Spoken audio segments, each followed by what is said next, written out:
Welcome to the Police Free Campus podcast. I'm your host, Charles H.F. Davis III, and we are thankful to be joined in conversation today by comrades and colleagues working to reimagine post-secondary education in a world without police. First, I would like to welcome David Helps, graduate student in history at the University of Michigan and an organizer with the Graduate Employees Organization. David's work broadly focuses on U.S. history since the 1960s, with an emphasis on policing, urban politics, migration, and political economy. His dissertation examines the relationship between policing and multiculturalism in global Los Angeles between the 1970s and 1990s following the insurrection after the brutal beating of Rodney King by officers in the Los Angeles Police Department. We are also joined by Dr. Eddie Cole, Associate Professor of Higher Education at the University of California, Los Angeles, and author of the multi-award-winning The Campus Color Line, College Presidents and the Struggle for Black Freedom. Eddie's work focuses on college presidents' historic role in shaping racial policies and practices both inside and outside of the educational sphere. Comrades, welcome. Thanks for having me.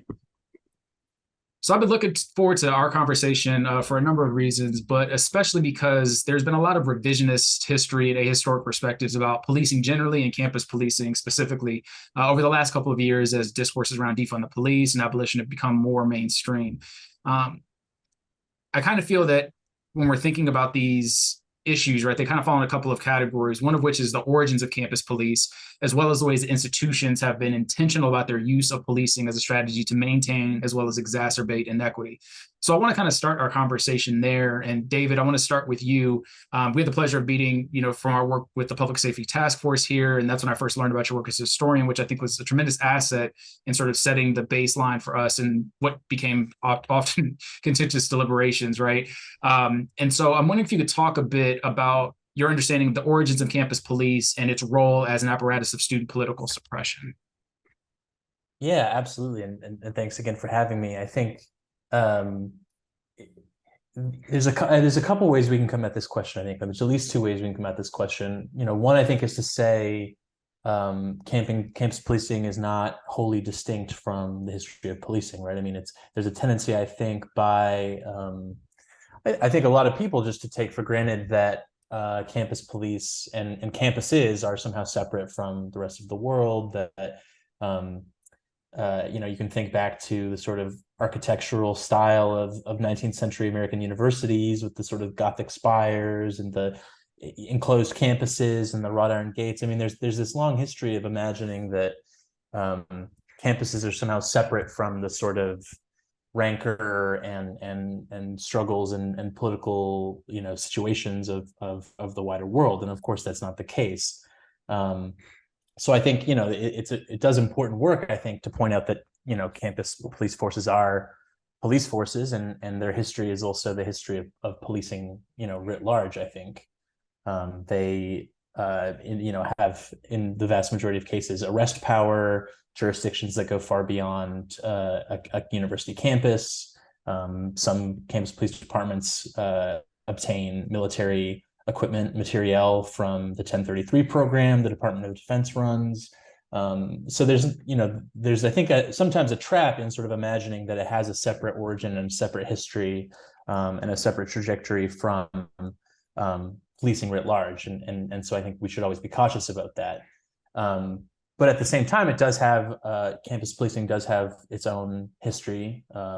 Each campus police force has its own history, and in the vast majority of cases, universities did not have anything like we would recognize a campus police force until the 1960s and 1970s, and it's really in the context of some really powerful organizing and confrontations between student radicals and also campus workers and the administration that universities moved towards the creation of campus police as we would recognize them today. And so, I'm thinking there of the anti-war movement, the war to the movement to end the war in Vietnam, obviously the Black Power, what was called the women's movement or second wave feminism. There's these really sort of militant social struggles that are occupying faculty offices and occupying administrative buildings, and in some cases, bombing military recruitment centers on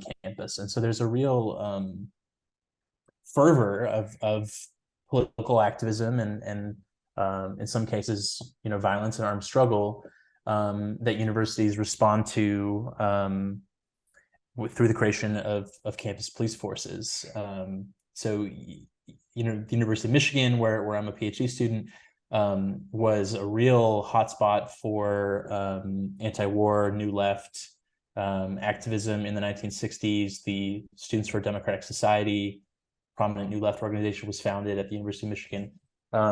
There's some pretty major confrontations at that campus, and what you can find if you look into congressional records actually is that the discussion over the safety, or what people thought was the lack of safety at that campus, made it all the way into Congress. And so you've the senator from West Virginia, Senator Byrd, is an ardent segregationist, saying on the floor of Congress, saying, I have it on good authority that there's a U of M undergrad who's going to go to Cuba and bring back a bomb and is going to bomb the president's office. Like, these things that are, frankly, sort of paranoid, and often very sort of, Cold War conspiracies. But underneath this kind of, ludicrous sort of sense that there's an imminent, Cuban communist takeover of American campuses, there are very real conflicts that are emerging, and very real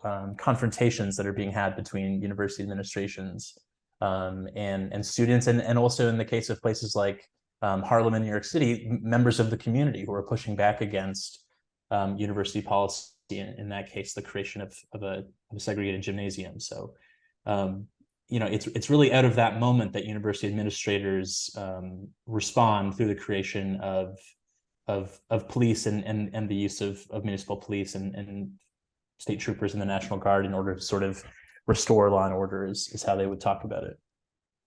Yeah, thanks for that, David. And I think this is a perfect segue to your work, Eddie. And so I remember sort of this moment for us, like as higher ed specific scholars, and, obviously the post George Floyd moment has had a certain type of impact on institutions, but many of us who were sort of perhaps tangentially doing work in relationship to this turned our attention to sort of what this moment meant for higher education as a field of study, for college and universities. And you wrote this really amazing piece for the Washington Post, The Racist Roots of Campus Policing, where you talk about the foundational role of university presidents in establishing and expanding policing as a part of institutional efforts to really develop and grow at the expense of Black life making in urban America. And I'm wondering, sort of building on what David provided for us, could you give us a sense of both how and why, in your own analysis, that process unfolded in the way that it did? Yeah. That's a great question. And just to pick up on David's point about sort of the university being tied to society and the society being tied to the university, that's a great point, because they aren't separate. And when I think about chancellors and university presidents, much of my work and sort of how they were able to expand campus policing is tied to that ideal society, and trying to create this line between what's happening off campus and what was happening on campus. And so I go even back, say, a decade or so before sort of the, anti-Vietnam protests pick up and get into the 1950s, really, right? Sort of the Cold War. I mean, it's all interconnected, as David laid out, right? The Cold War, the anti-communist sentiment in America, and the overall fear of what's happening in society. And then you see in sort of major cities across the United States, more Black people moving into these cities, especially leaving Jim Crow South and looking for better opportunity, but ultimately finding the same sort of racial segregation upon arriving in the New Yorks and the Bostons, the Philadelphias, the Chicagos, et cetera. But these cities also have major, prominent, influential universities. And so oftentimes the presidents and leaders of those universities would actually meet up. And there's this notable meeting that I write about in the late 1950s, where the president of Yale and Harvard and MIT, Columbia, University of Chicago, and University of Pennsylvania all come together and say, what are we going to do about this sort of encroachment of Black America, Black local society getting closer and closer to campus? And part of the justification in expanding university campus police was saying it was a safety issue. There's a concern around crime. And oftentimes crime is obviously intertwined and used as a sort of proxy for saying race.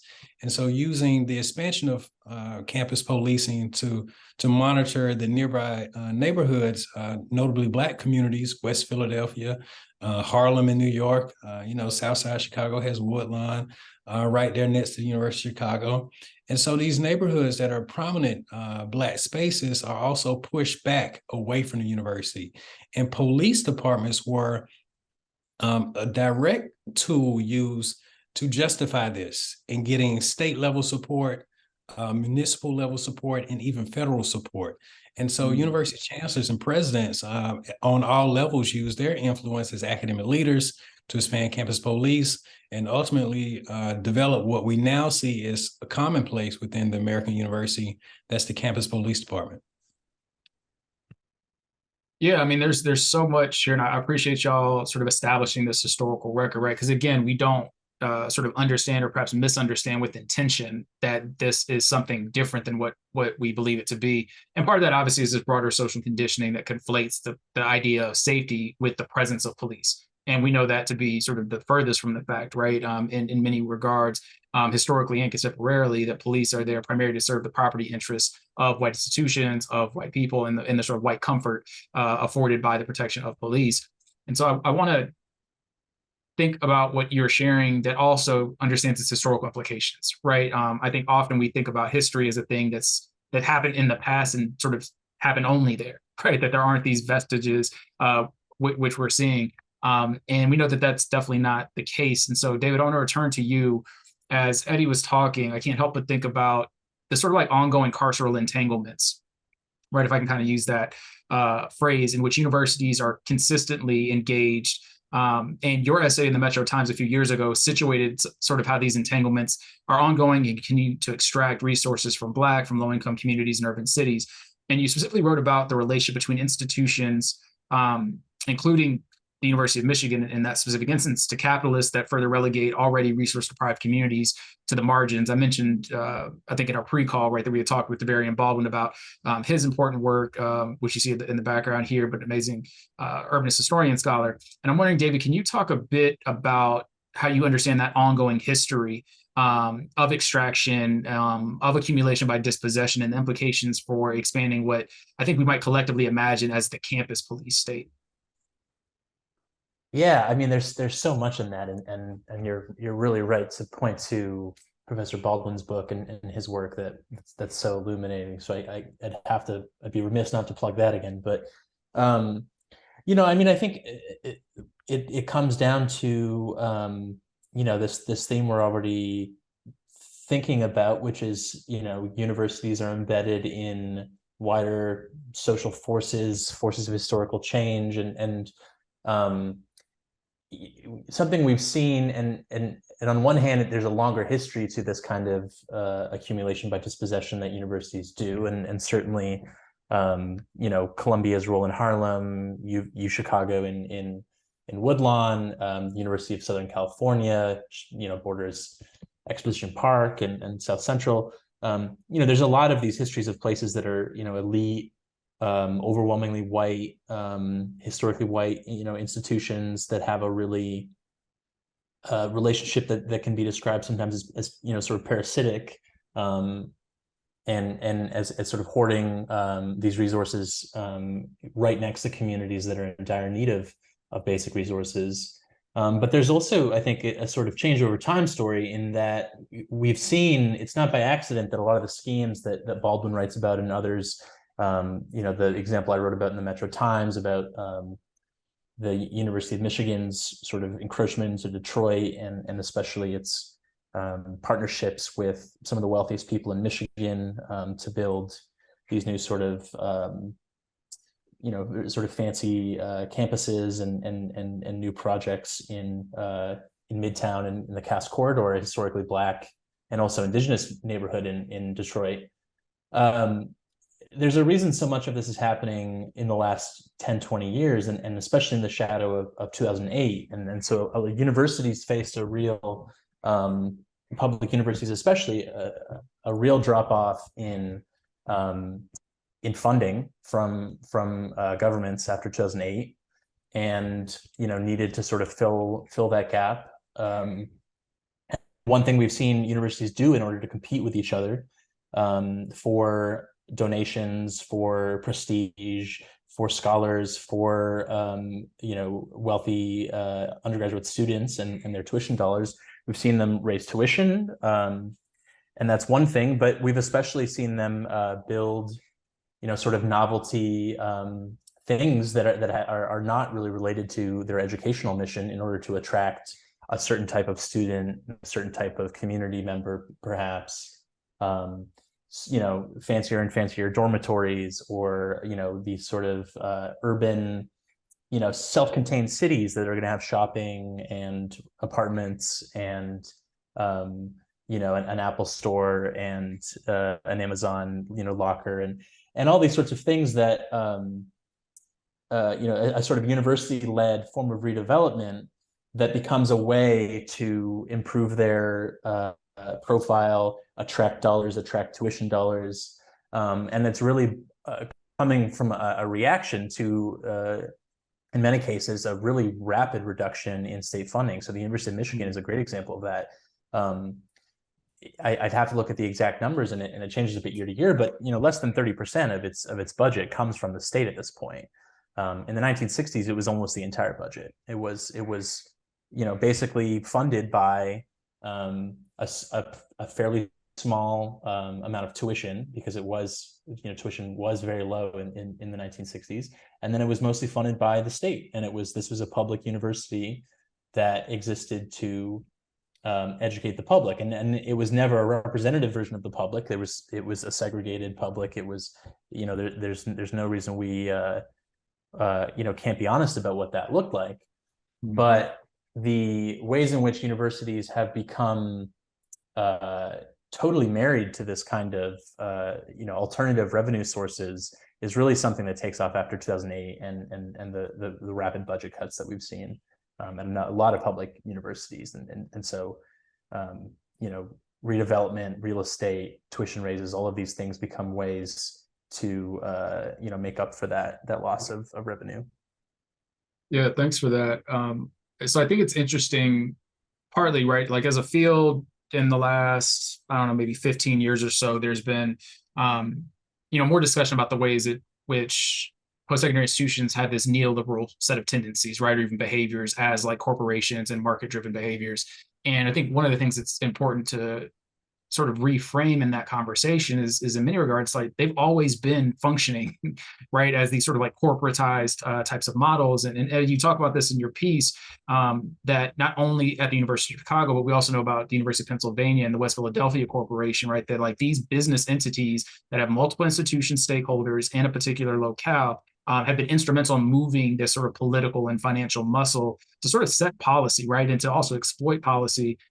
Which is interesting as we juxtapose that with funding mechanisms, right? So when we think about those corporations, many of them with intention formed to benefit from this redevelopment programs that were happening at the federal level, right? That then also were able to use some of that money and some of those resources to then sort of subsidize, right, this like security forces protecting these boundaries that are, whether them be fictitious and or real, between communities and the institutions. And so I think that that's sort of interesting in this again, sort of revisionist way we understand how universities function and what they do, when they've actually been doing a lot of this stuff the entire time, right? And it sort of creates this nice veil, if you will, over what they do in terms of their basic functions outside of doing educational research, or various types of research rather, and teaching students. And so I think that that's like kind of an important thing to note, that this is not necessarily new, even though it's been perhaps exacerbated in more recent years as privatized capital has increased, and people's holdings have increased, which are also being applied with regard to the pressure from student activists about divestment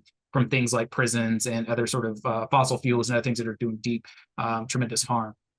Eddie, I want to invite you back in to this conversation. What are your thoughts kind of happening? I see you nodding a lot. Well, a few things are happening here, right? You're spot on to say that, yeah, we can look at things in terms of the last 15 years, but as a historian, right, you got to think like much longer than that, right? In universities, this sort of, David raises a number of great points, especially the real estate aspect and sort of finding different ways to make profit. But universities seeking profit also isn't new, right? Well, that's really sort of the story of especially the U.S. college and university. We can go back 300-400 years in terms of ways that the university has made profit off of people. But specifically, going back to sort of the expansion of university policing in the 1950s and 1960s, something else also happens for the first time in a big way in U.S. higher education, and that's the development of the Office of Communications and sort of the public relations aspect of U.S. higher education. And so much of my work around the decisions of presidents and chancellors and what's happening at universities in terms of using safety as justification for expanding campus policing. Also, there's a whole public relations machine behind these presidents and their messaging, justifying why they need this expanded police presence and justifying why building more residence halls and expanding the campus is actually good for the local economy, right? Not the quote, the slums in these major cities, but instead, if we can build more development around here, this is a good thing for quote, saving American cities. These are direct quotes from university leaders in the 1950s and 1960s. And so sort of to make the bridge, if you will, between the past and sort of contemporary higher education, we still see the same things around how universities justify their decisions, right? This sort of public relations, Office of Communications aspect of higher education. And if we just want to go back to sort of the summer 2020, if you want to say immediately in the aftermath of George Floyd, we saw that brilliantly, right? From universities that issued statements that said things that they would have never said a month earlier, right? But all of a sudden, universities that have been displacing thousands of people and have been running up property values for decades were saying things like Black Lives Matter, right? Including my own university, right? And so these are things that we've got to also put within the context of history, that what we're seeing right now is not necessarily new. It's sort of the ramped up version of what's always been happening. Yeah, it's so interesting that you draw that particular point, right? Because it's almost akin to another very powerful corporation in America, the National Football League, putting in racism in its end zone while Colin Kaepernick still sits outside the league, right? And there's something like deeply troubling and perverse about the way that those things sort of show up and materialize, that we're not going to agree with it only to the extent that our prestige and reputation, right, or our profitability is threatened by it. And even still, right, we're not going to do a whole lot to change the sort of dynamics. And I think about that even within our institution, David. There's an amazing book that I know you both are probably already familiar with, Undermining Racial Justice by Matt Johnson, where he like sort of talks about all the ways in which what is the current version of this institution was never the intention or desire, and the institution went to great lengths, right, to sort of try to make sure that that didn't happen. But then we see that in a bunch of racialized ways, perhaps the least of which, and thinking about the powerhouse types of sports programs at our respective places, right, that sort of funnel, right, or provide a very limited pathway for what we know to be 60 to 80% of, the profit-making sports, men's basketball, college football, that is represented by, black folks and black bodies who are sustaining long-term trauma without sort of any conditions of ensuring that they have, appropriate medical coverage and care, and that being also juxtaposed to the harm that we now know has been rampant by medical doctors, right, through sort of a different take in how we understand campus sexual violence against many of these same athletes. So I think that that's interesting again, right? Like if we put these two things side by side, people say, well, no, like college universities are different than, say, a privatized corporation or the National Football League, and yet we're seeing very similar behaviors. And not to go too far into like that sort of like lens, right? But kind of bringing it back, historically, I think for a lot of folks who may be listening, and sort of our approach in this conversation, and most of our conversations is like myth busting, right? Like here are some of the common things that people will say when you say, "Oh, we want to defund," or "Oh, we want to sort of abolish the police and imagine new worlds." But historically, I'm wondering, sort of in your imaginations, what are some of the key sort of takeaways that what you think are important for institutions to understand about, in many ways, this legacy of policing that continues and its current sort of espousal of a commitment to anti-racism, to diversity, equity, and inclusion? Well, I think about this a lot. I guess it's sort of the wrap up to many of my book talks sort of the last few years, and sort of, all right, what does this history mean for us right now today? And a couple of things stand out to me. One, especially when it comes to David's great opening point about sort of the people imaginary distinction between the university and society and the university. The first thing is universities love to have community partnerships. I mean, we see it everywhere. Just Google university name and say community partnership. Some link is going to come up and you just go down that path. But the thing about having community partners is that universities never see the community as an equal partner within the educational enterprise. That's the first thing. Right? Like, you're a partner, but you're not an equal partner. Like, we make the decision and we get to bring you along with it, right? And that sort of paternalistic action is sort of advisory, cautionary tale for our current academic leaders today, right? Sort of, are you really partnering with the community, or are you sort of got your own, agenda and sort of tag along with the community? That's one thing. But, a second thing that stands out is sort of how this history sort of shapes us right now in the present. It's something that I tell a ton of chancellors and presidents and any other administrators that are listening, is that we prioritize the institutional history so much more than we do the actual social history of the institution, which is distinctly different, right? And the institutional history is the thing that everybody talks about. Any administrator knows it's sort of the big stuff, right? But the social history of an institution actually focuses more on people, right? That's the people's history of the institution. And communities have various histories of an institution. And so we'd be much better served if we actually started prioritizing this social history, because all of a sudden you stand the opportunity to learn about how people have experienced the institution, right? I've been to Ann Arbor before. I've actually made that Detroit to Ann Arbor drive before, right? And I understand the different communities moving about through that part of Michigan, right? But in making that move, the University of Michigan thinks highly of itself, no different than UCLA thinks highly of itself. But if I were to ask Michigan, right, what does it think of the University of Michigan? That's going to be a little bit different. And if I were to ask different parts of LA, what does it think of UCLA? That's going to be a little bit different. And so when administrators, faculty, researchers, everybody starts to think differently about how we even discuss these universities, that's kind of the basics to what we got to do to really start imagining a new university, a new way of functioning, and really making sense of this history, really grappling with the truth. Yeah. Go ahead, David. No, go ahead. Sorry, Eddie, remind me of your first point. I had a thing that I was thinking about as you were talking. I was just like in a trance as you were speaking. The first part was the equal partner within the community. Right. So I think with that as a point of departure, when we think about that in the context of this conversation about public safety, right, that most of the communities that surround these institutions have very little say so, right, or very little agency in determining what actually safety looks like and the extent to which policing is not a part of that conversation, right? And in many regards, especially, as Devarian describes these islands of wealth amongst a sea of poverty, right? That we understand that boundary keeping, that protection is not for the best interests of the community in which the institution resides, right? Which it also doesn't see itself a part of, as we've mentioned several times. But I think that is such an important component when we think about community partnership also as a veil of the harm, right? That social history that you're talking about, but all the ways that we don't invite communities into even asking the questions of what resources do we have that we could actually leverage and put at your disposal that would render you less vulnerable to harm, less vulnerable to violence, less vulnerable to precarity in general. And that is the thing that really stands out from the point that you made for purposes of our conversation.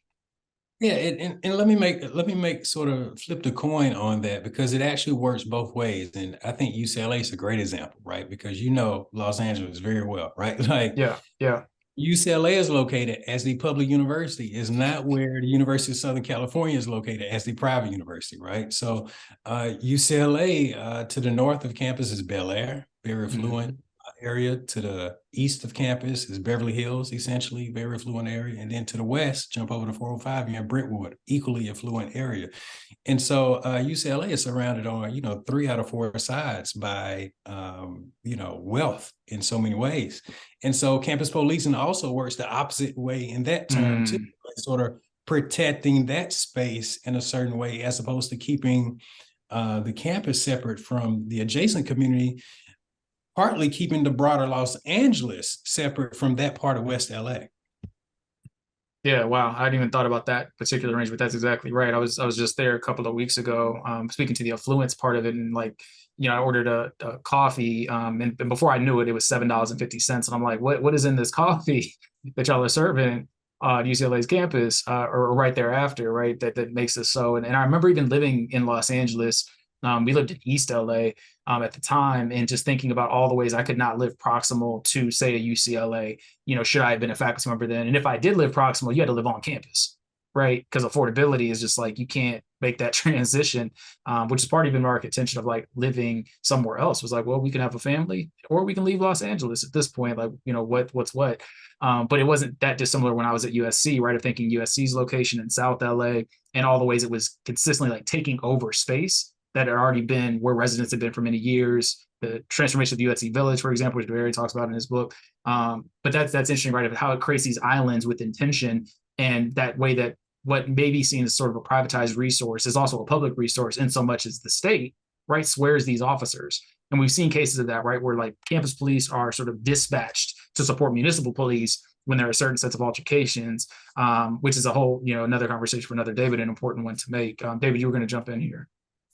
Yeah, I mean, I guess it's getting a little bit back to something that Professor Cole was saying, but I think that I love this idea of writing the people's history of these institutions, because I do think, if there's a dominant narrative that's the official story and what these communications departments have been writing all along, there's also the conversation we've been having about everything and all the people and the harms that get left out of that, and the ways in which universities are not serving the public interest, are not good community partners and all of that. But there's also, it strikes me that there's a third way of talking about it, which is to say, we wouldn't want to exaggerate, or not exaggerate, but we wouldn't want to forget that in all of this history of policing and of the sort of sources of inequity that come out of many of these resource institutions, there have always been people within those institutions for whom those institutions were not designed and not set up, who have always pushed at the limits of that, right? It's powerful to me that the Black Panther Party is founded in a study group at a community college in the East Bay in 1966, where Huey Newton and Bobby Seale got together to read, Frantz Fanon and Mao, and that's something that university is, because they do bring people together. I mean, people. You had, in their cases, people whose families had come, fled Jim Crow for better opportunities in California, found a society that was no less stratified by race than the rest of the United States is, and yet did also have and make for themselves opportunities to hold study groups where they were just on campus reading, third worldist literature and theory and thinking, and out of that thinking, which was in a certain extent, sponsored by the university. It's a university space. It's not what it's designed for necessarily, but sure, you have these Black radicals who come up with the seed idea for the Black Panther Party, which of course begins as unarmed patrols following around the Oakland police and letting the Oakland police know that people are watching them, and that the community in the East Bay is serious about self-determination. And that's not what the University of California and the California higher ed system was designed in mind. But it's certainly a purpose that people made, found space to carve out and to sort of leverage university resources, university spaces, the space of study that higher ed is supposed to serve, and created very different types of experiments and relationships and ideas.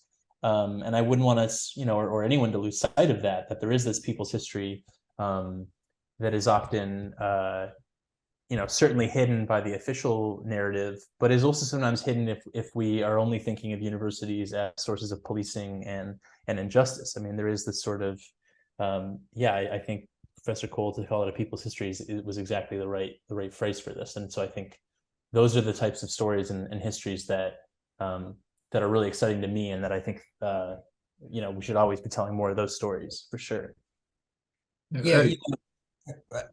Let me jump in on that, because David makes a great point that reminds me of something that I think about often, especially when I'm walking around a huge campus like where we are, the University of Michigan or UCLA, and that there are many University of Michigans within the University of Michigan, right? There are many UCLAs within UCLA.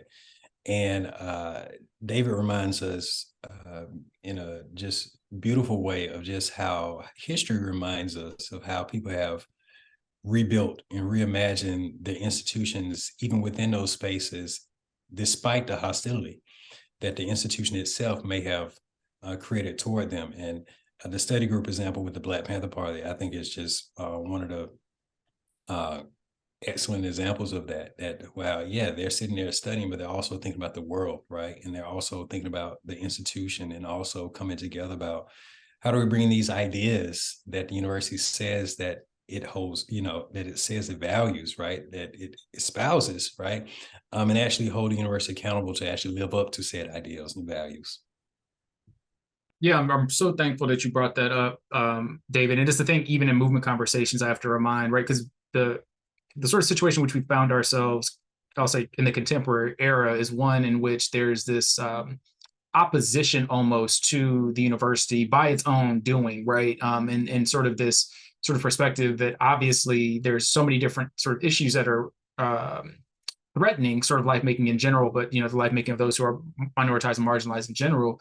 And part of that is two things. One, in drawing on that historical example, when I think about, say, the work of the Dream Defenders down in Florida, and their development and their emergence, right, as folks who were engaged in some form of study and struggle as undergraduates at Florida A&M University, at Florida State, some other places, and actually is founded by both young alumni and current students in this post-Trayvon Martin era, and much of which was made possible as it was a result of that sort of incubation period in a college university campus. Now, of course, we can make some of those distinctions between, say, a HBCU with a very specific and important history related to student activism in Florida A&M, but also the organizing activism made possible integration to a place like Florida State, despite its almost refusal for that to be able to happen.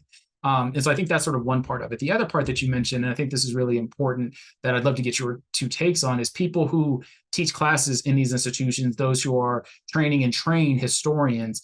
How critically important do you find, I'll say, your field and subdiscipline in the types of insurgent educational work that we know is so important? And we can think about Jarvis Gibbons' work, right, and sort of thinking about this fugitive pedagogy. But what does that mean to you all as folks who are, say, in an institution, but perhaps not of it, and doing really important work that undoes a lot of these things that we're talking about? And I guess in some ways, how do you make sense of that? But also, what is something that you find instructive for our colleagues to know about what we should and can be doing with the resources at our disposal? That's a great question. And I think it's sort of that question may be sort of a guiding sort of motivator for me as I sort of move about week in and week out on campus. So a couple of things sort of in the classroom and out of the classroom is sort of how I think about things. In the classroom, speaking of, you mentioned Florida A&M as a sort of a source of a site of activism over the years. Jelani Favors, historian now at North Carolina A&T, his book, In the Shelter of Storm, in Time Storm, is a great example of that. And so I teach that in sort of my history of higher education course. And in teaching that, there's Professor Favors is great at sort of explaining this idea of the second curriculum. Not necessarily the hidden curriculum. He's very intentional saying the second curriculum, right? And sort of what those Black colleges were teaching throughout history and sort of molding generations of activists. With that said, it's sort of interesting that sort of halfway through the quarter, always students sort of raise a point and say, wait, what are we experiencing in terms of a second curriculum in this class, right? And that, sort of, I pushed them to sort of read foundational texts within U.S. higher education history, right? Sort of think about a higher education administration program and what's typically taught. I had them read portions of that alongside some different aspects to take a more critical look at the same time periods, the same institutions. And then we sort of grapple with that. And I think that's part of my responsibility in the classroom, to sort of push us to think not necessarily on sort of the big history, the mainstream history, the institutional history, but also those other voices that we've often overlooked, right? Because those voices have been there, but we've overlooked them. That's sort of in the classroom approach. But then sort of thinking about it outside of the classroom, I think I'm in the middle of it right now. I'm just looking at our campus every day in terms of the strike among the academic workers happening on campus. And the University of California system, as of the fall of 2022, had a major academic strike with thousands of academic workers, and seeing many of those being our students, also being graduate students and academic workers. How do I get out and about and support them, right? How do I actually get out as a faculty member and show acts of solidarity? And what does that mean for grading and not picking up work that TAs were doing, et cetera?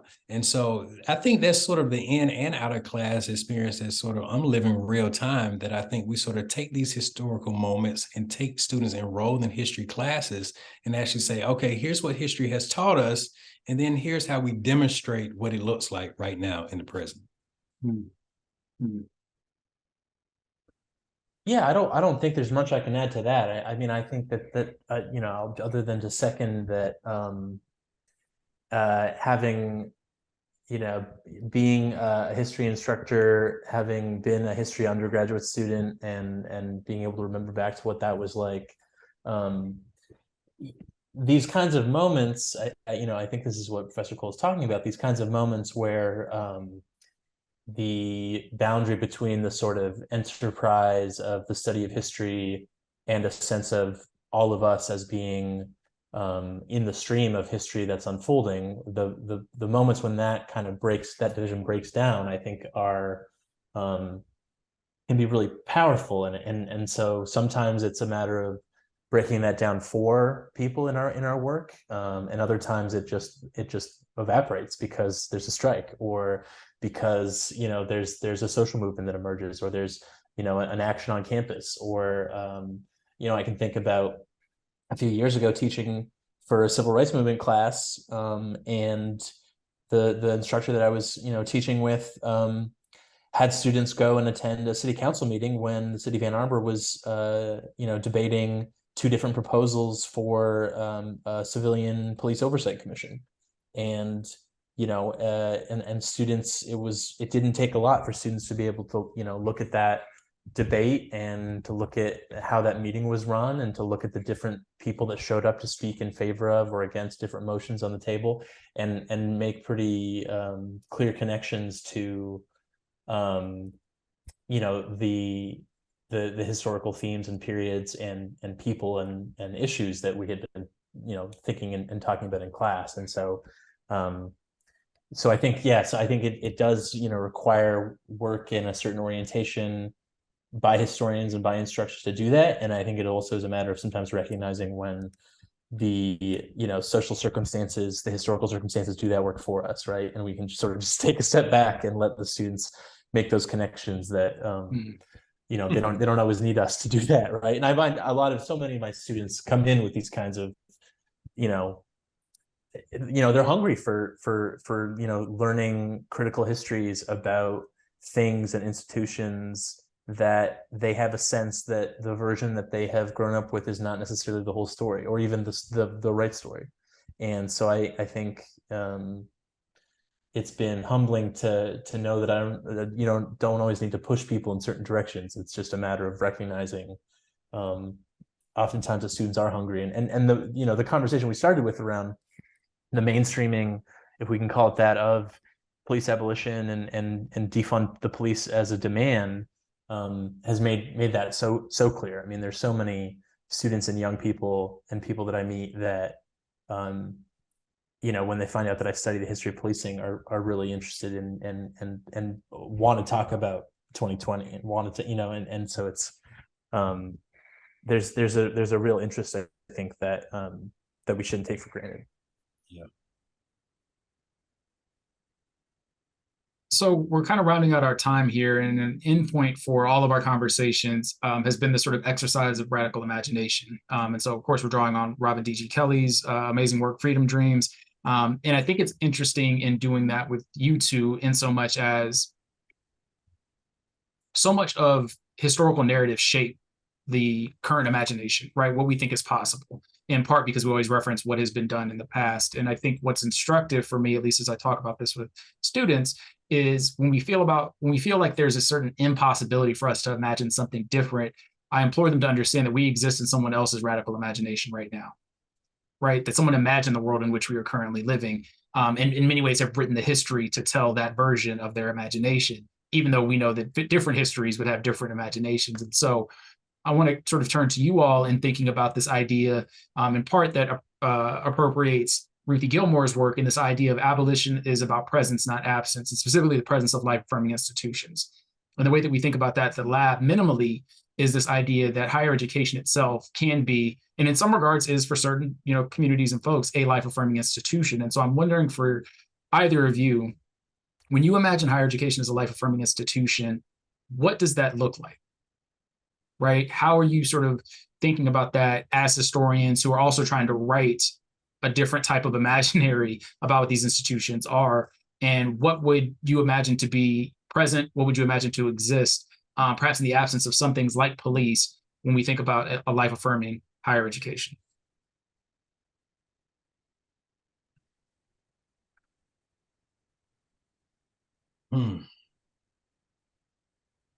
David? I mean, that's the $1,000,000 question. Yeah, I don't know if I feel equipped to answer that. But it is the question we should all be grappling with. Absolutely. I mean, I think it's helpful for me sometimes to think about how, as much as we should all be working towards a horizon of radical possibility and really transforming really fundamental things about how universities work, how we imagine public safety, and we can never lose sight of that. It also is like, it's sometimes really simple too, right? I mean, there's like lots of things that, I mean, I work for a university. I've spent a lot of my life in universities and in higher ed settings. So, I would be, it would be dishonest of me to act as though there aren't things that motivate me to do the things that I do and that I think are very valuable, and that are things I see around me that are very valuable. And I think, I mean, the study of history, the sort of critical thinking and the tools that I've gained, studying history and now practicing history. There's a lot of things that already exist that we need more of, and we should have more people able to do, and should be accessible to everybody. And there are aspects and motivations behind the university that I think don't need to change, so much as they need to be applied and extended and democratized, and put to work in service of a sort of liberatory future.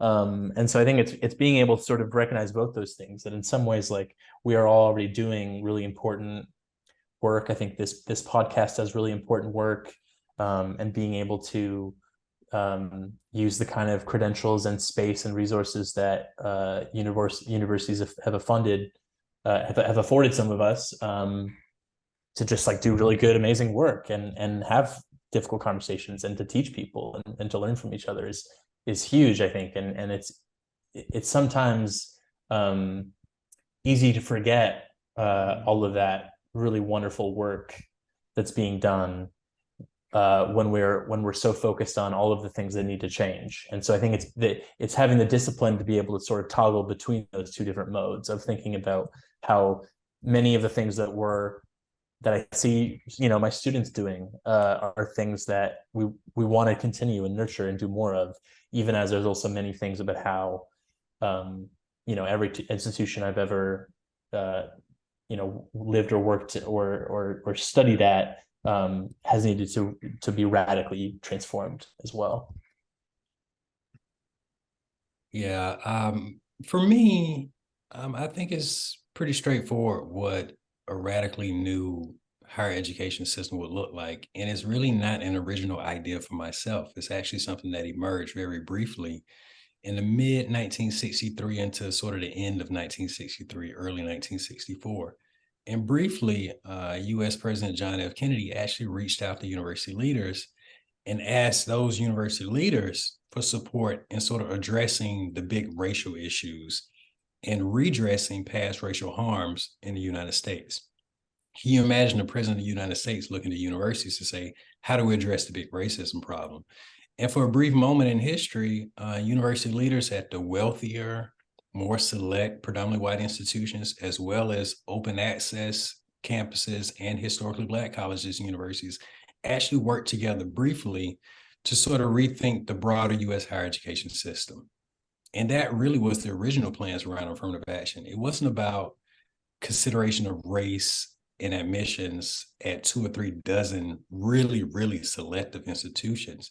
It really was about how do we change the overall higher education system to create more equity across institutions and institutional types.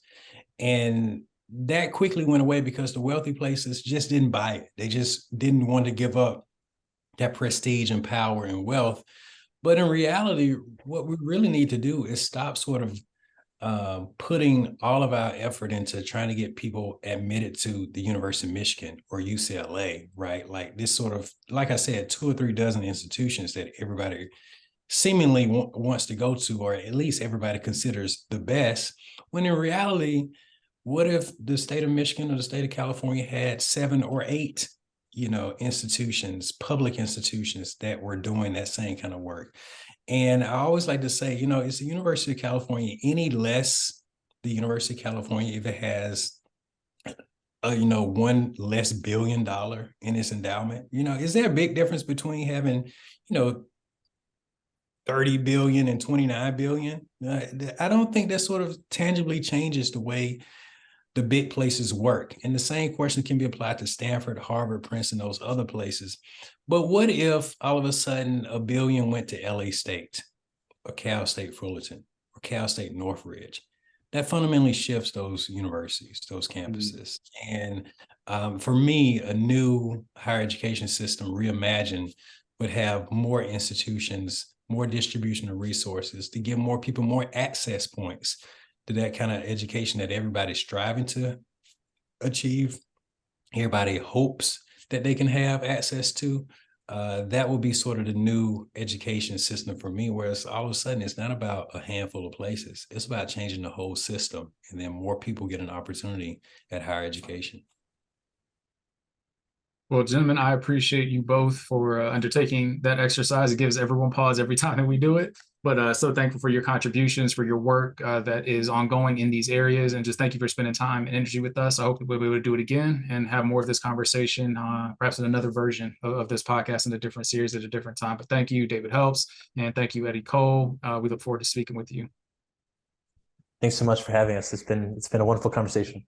Yeah, what a pleasure to be here. Thanks. Thank you for tuning in to the Police Free Campus podcast. I'd also like to thank the National Center for Institutional Diversity and the Anti-Racism Collaborative's Research Community Impact Fellowship, whose generous support made today's production possible. For more information about the Police Free Campus project, or to find resources about reimagining a world without police, visit our project website at policefreecampus.org. If you're interested to learn more about the work at the Campus Abolition Research Lab, consider joining our mailing list by visiting our website at campusabolition.org or following us on Twitter at Campus Abolition.